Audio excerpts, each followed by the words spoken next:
Walking to church a certain Sunday morning, I had little Miles at my side and his sister, in advance of us and at Mrs. Gross's, well in sight. It was a crisp, clear day, the first of its order for some time. The night had brought a touch of frost, and the autumn air, bright and sharp, made the church bells almost gay. It was an odd accident of thought that I should have happened at such a moment to be particularly and very gratefully struck with the obedience of my little charges.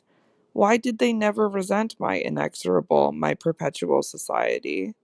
Something or other had brought nearer home to me that I had all but pinned the boy to my shawl, and that in the way our companions were marshalled before me, I might have appeared to provide against some danger of rebellion. I was like a jailer with an eye to possible surprises and escapes. But all this belonged, I mean their magnificent little surrender, just to the special array of the facts that were most abysmal. Turned out for Sunday by his uncle's tailor, who had had a free hand and a notion of pretty waistcoats, and of his grand little air, Miles' whole title to independence, the rights of his sex and situation, were so stamped upon him that if he had suddenly struck for freedom I should have had nothing to say. I was by the strangest of chances wondering how I should meet him, when the revolution unmistakably occurred. I call it a revolution because I now see how. With the word he spoke, the curtain rose on the last act of my dreadful drama and the catastrophe was precipitated. "Look here, my dear, he charmingly said. When in the world, please, am I going back to school?" Transcribed here, the speech sounds harmless enough, particularly as uttered in the sweet, high, casual pipe with which, at all interlocutors, but above all at his eternal governess, he threw off intonations as if he were tossing roses. There was something in them that always made one catch, and I caught at any rate now so effectually that I stopped as short as if one of the trees of the park had fallen across the road. There was something new on the spot between us, and he was perfectly aware I recognized it, though to enable me to do so he had no need to look a whit less candid and charming than usual. I could feel in him how he already, from my at first finding nothing to reply, perceived the advantage he had gained. I was so slow to find anything that he had plenty of time, after a minute, to continue with his suggestive but inconclusive smile. "You know, my dear, that for a fellow to be with a lady always," his "my dear" was constantly on his lips for me, and nothing could have expressed more the exact shade of the sentiment with which I desired to inspire my pupils than its fond familiarity. It was so respectfully easy. But oh, how I felt that at present I must pick my own phrases. I remember that, to gain time, I tried to laugh, and I seemed to see in the beautiful face with which he watched me how ugly and queer I looked. "And always with the same lady?" I returned. He neither blenched nor winked. The whole thing was virtually out between us. Of course she's a jolly perfect lady, but after all I'm a fellow, don't you see, who's, getting on." I lingered there with him an instant ever so kindly. "Yes, you're getting on." Oh, but I felt helpless. I have kept to this day the heartbreaking little idea of how he seemed to know that and to play with it.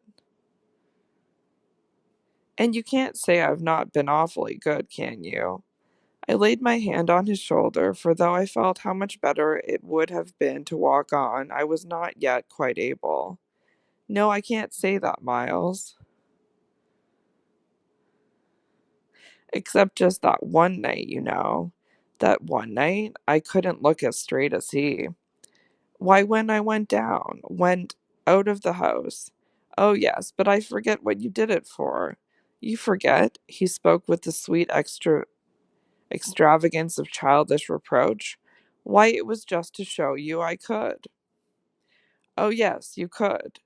And I can again." I felt I might perhaps after all succeed in keeping my wits about me. Certainly, but you won't. No, not that again. It was nothing. It was nothing, I said, but we must go on.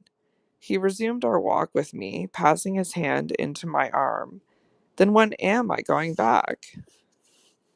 I wore, in turning it over, my most responsible air. Were you very happy at school? He just considered. Oh, I'm happy enough anywhere. Well, then, I quavered, if you're just as happy here. Ah, but that isn't everything. Of course, you know a lot. But you hint that you know almost as much, I risked as he paused. Not half I want to, Miles honestly professed, but it isn't so much that.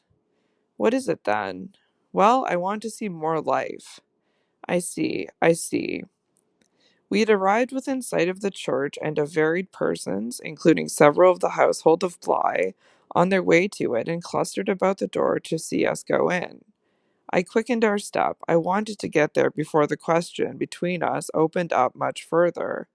I reflected hungrily that he would have for more than an hour to be silent, and I thought with envy of the comparative dusk of the pew and of the almost spiritual help of the hassock on which I might bend my knees.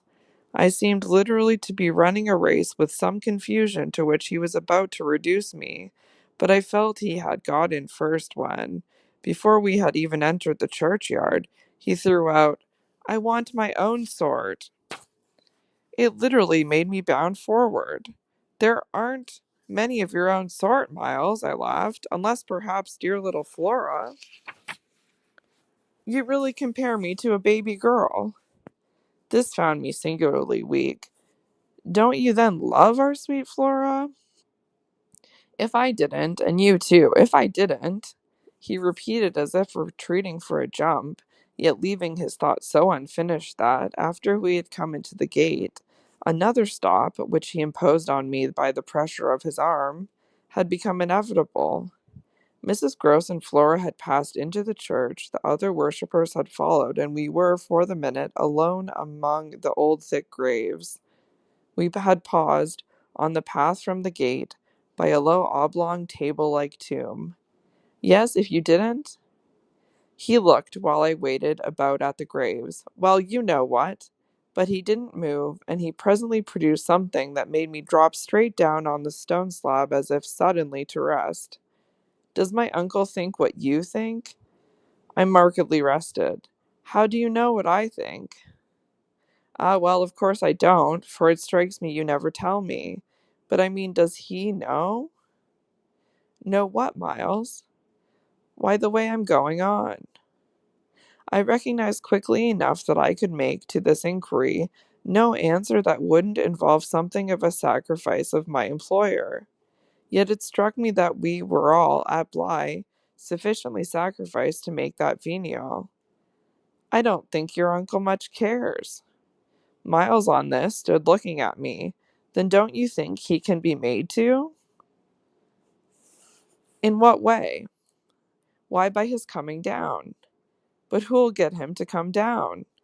I will, the boy said with extraordinary brightness and emphasis. He gave me another look charged with that expression and then marched off alone into church.